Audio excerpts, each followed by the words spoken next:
سورۃ الناس کی آیت نمبر 1، 2 اور 3 میں اللہ پاک اپنی 3 صفات کو بیان فرماتے ہیں کہ میں رب الناس ہوں، مالک الناس ہوں، الہ الناس ہوں۔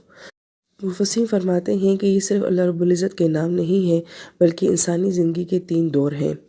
سب سے پہلے اللہ پاک اپنی جس صفت کا تذکرہ فرماتے ہیں وہ رب الناس ہے، اور اس کا تعلق انسان کے بچپن کے دور کے ساتھ ہے، کیونکہ جب بچہ پیدا ہوتا ہے تو اس کو اس دنیا میں سے کچھ بھی نہیں چاہیے ہوتا سوائے یہ کہ کوئی اس کو پالنے والا ہو، اس کی نشو و نما کرنے والا ہو۔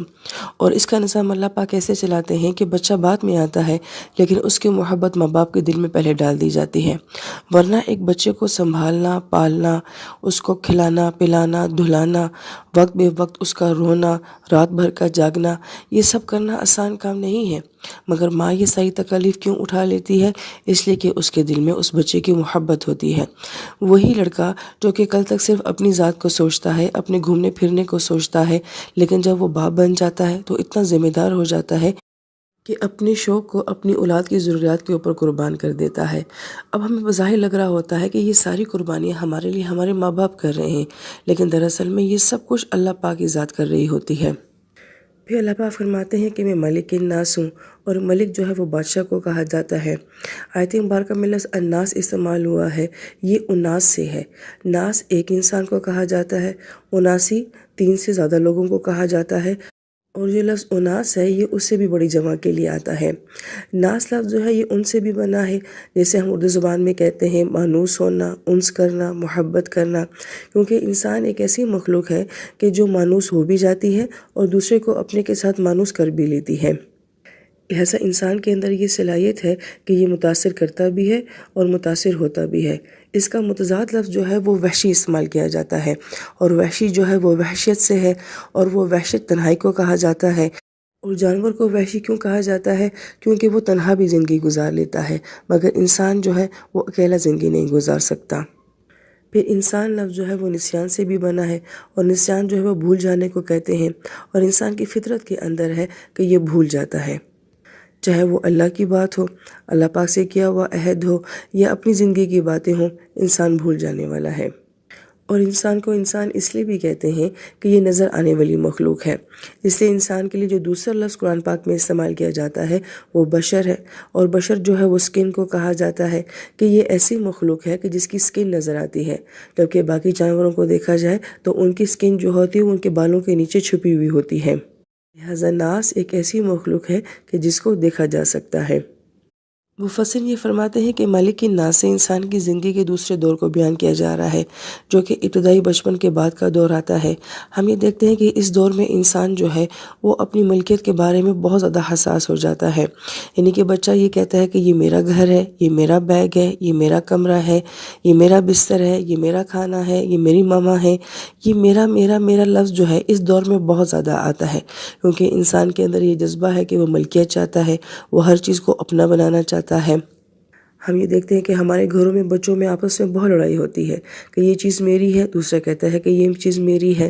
تو گویا کہ اسی دور سے جو ہے انسان کے اندر یہ جذبہ ہوتا ہے کہ میری اپنی کوئی چیز ہونی چاہیے، میری ملکیت ہونی چاہیے، میرا اختیار ہونا چاہیے۔ تو اللہ پاک اس دور کو یوں بیان فرماتے ہیں کہ انسان کا تو کچھ بھی نہیں ہوتا، انسان تو خود بھی اپنا نہیں ہوتا، لہذا جو کچھ بھی ہے وہ اللہ کی ملکیت ہے۔ تمہارے پاس بھی جو کچھ ہے دراصل میں وہ تمہارا نہیں ہے بلکہ وہ تمہارے رب کا ہے۔ جب ایک انسان کے پاس اپنا وجود بھی اس کا نہیں ہے، اس کی اپنی سانسیں بھی اپنی نہیں ہیں، اس کی اپنی روح بھی اپنی نہیں ہے، تو باقی ساری باتیں تو بہت بعد میں آ جاتی ہیں۔ پھر تو انسان کا خود کا کچھ بھی نہیں ہے، جو کچھ بھی ہے وہ کس کا ہے؟ ملک الناس کا ہے۔ پھر اللہ پاک فرماتے ہیں میں الہ الناس ہوں، میں لوگوں کا معبود ہوں۔ آیت مبارکہ میں لفظ جو الہ آیا ہے اس کے بارے میں بہت زیادہ مفسرین کرام کے قول آتے ہیں کہ یہ لفظ بنا کیسے اور اس کے معنی کیا ہیں، وہ انشاءاللہ تعالیٰ سورہ فاتحہ میں بیان کر دیے جائیں گے، لیکن اس کا ایک معنی جو بہت ہی خوبصورت ہے وہ یہ کہ الہ ایسی ہستی کو کہا جاتا ہے کہ جس سے شدت کی محبت کی جائے اور جس کو شدت کے ساتھ چاہا جائے۔ اور مفسرین یہ فرماتے ہیں کہ الہ الناس سے انسان کی زندگی کے تیسرے دور کو بیان کیا جا رہا ہے، جو انسان کے شعور اور نفسیاتی بالغی کا دور ہوتا ہے۔ یہ وہ وقت ہوتا ہے کہ جب انسان کے اندر شدید تمنا ہوتی ہے کہ مجھے چاہا جائے یا میں کسی کو چاہوں، لہٰذا اس کے اندر حقیقت کی تلاش بھی ہوتی ہے، مقصد کی تلاش بھی ہوتی ہے، وہ کسی کے لیے جینے مرنے کی باتیں بھی کرتا ہے۔ انسان کے جذبات اپنے عروج کے اوپر ہوتے ہیں، لہٰذا اہل علم یہ فرماتے ہیں کہ اللہ پاک نے انسان کی فطرت کے اندر یہ بات رکھی ہے کہ وہ محبت لازمی کرتا ہے، وہ محبت کے بغیر رہ نہیں سکتا۔ لہٰذا جس انسان کو تو اپنی زندگی میں ڈائریکشن مل جاتی ہے کہ میری زندگی کا مقصد کیا ہے اور میری محبت کا اصل حقدار کون ہے، لہٰذا ایسا انسان تو بہت جلدی جو ہے اپنی منزل کی طرف پہنچ جاتا ہے۔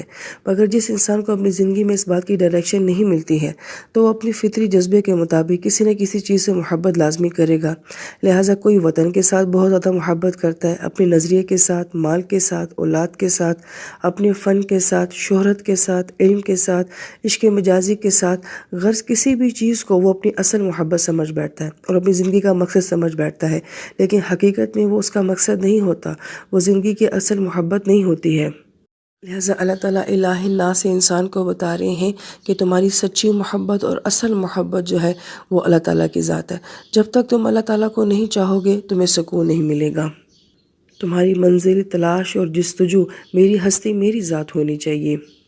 اس بات کو قرآن اس انداز میں بیان کرتا ہے کہ جس انسان کا مطلوب جتنا اعلیٰ ہوگا تو اس کو طلب کرنے والا بھی اتنا ہی اعلیٰ ہو جائے گا، اور جس انسان کا مطلوب جو ہے وہ جتنا ناقص اور حقیر ہوگا اس کو چاہنے والا بھی اتنا ہی حقیر ہو جائے گا۔ اب ایک انسان جس کی منزل، جس کی مقصد اللہ تعالیٰ کی ذات ہے، اس کا مطلوب اتنا اعلیٰ ہے تو اس کا چاہنے والا بھی اتنا ہی اعلیٰ ہو جاتا ہے۔